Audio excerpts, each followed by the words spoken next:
Hello friends, welcome to Aadhini's kitchen. இன்றைக்கி நம்ம மிளகு பொங்கலும் அதுக்கு சாம்பாரும் செய்ய போகிறோம். அதுக்கு பச்சரிசி ஒரு அரை கப்பு, சிறுபருப்பு ஒரு அரை கப்பு நல்லா கழுவிட்டு ஊற வச்சு, சாம்பாருக்கு சிறுபருப்பு கொஞ்சம், துவரம்பருப்பு கொஞ்சம் ரெண்டும் மிக்ஸ் பண்ணி கழுவிட்டு ஊற வச்சுக்கோங்க. நான் ஒரு ஸ்பூன் அளவுக்கு எடுத்திருக்கேன். அதுக்கப்புறம் நம்ம ஊற வச்சுருக்க தண்ணியோடு சேர்த்து நம்ம ஒரு டம்ளருக்கு 3 டம்ளர் அளவுக்கு தண்ணி விட்டு உப்பு கொஞ்சம் போட்டு நம்ம பொங்கல் வேக வச்சிடலாம்.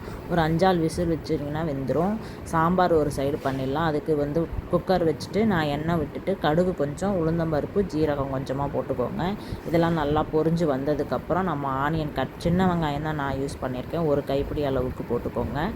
அதுக்கப்புறம் 5-6 பல்லு பூண்டு கட் பண்ணிவிட்டு சேர்த்துக்கோங்க. பச்சை மிளகாய் 2 சேர்த்துக்கோங்க. இதெல்லாம் நல்லா வதக்கி விட்டுக்கோங்க. கருவேப்பிலை ஒரு கொத்து சேர்த்துக்கோங்க. நல்லா வதங்கின பிறகு நம்ம தக்காளி ஆட் பண்ணிடலாம்.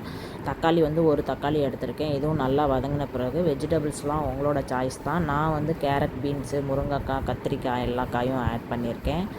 உங்கள்கிட்ட இருக்கிற காயெல்லாம் நீங்களும் ஆட் பண்ணிக்கோங்க.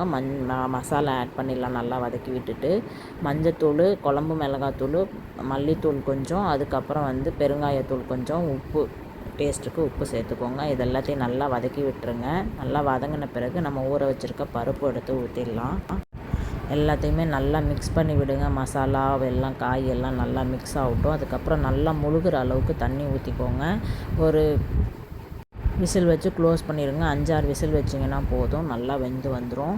அதுக்கப்புறம் பொங்கலுக்கு நம்ம தாளிப்பு கொடுத்துடலாம். நெய் 2 ஸ்பூனு, ஜீரகம், மிளகு, இஞ்சி பொடியாக கட் பண்ணிக்கோங்க. அதுக்கப்புறம் முந்திரி நான் கட் பண்ணி போட்டிருக்கேன். கருவேப்பிலையும் கட் பண்ணி போட்டிருக்கேன். இதெல்லாம் நல்லா ஸ்மெல்லு நல்லாயிருக்கும், டேஸ்ட்டும் நல்லாயிருக்கும். இதெல்லாம் ஆட் பண்ணிக்கோங்க. நம்ம பொங்கலில் போட்டு நல்லா மிக்ஸ் பண்ணி விட்டுருங்க. சாம்பார் வெந்துருச்சு. இது மாதிரி ஸ்மாஷ் பண்ணிக்கோங்க, அப்போ தான் நல்லாயிருக்கும். லாஸ்ட்டாக கொத்தமல்லி தழை போட்டுக்கோங்க. Thank you friends. சேனல் பிடிச்சிருந்தா சப்ஸ்கிரைப் பண்ணிக்கோங்க.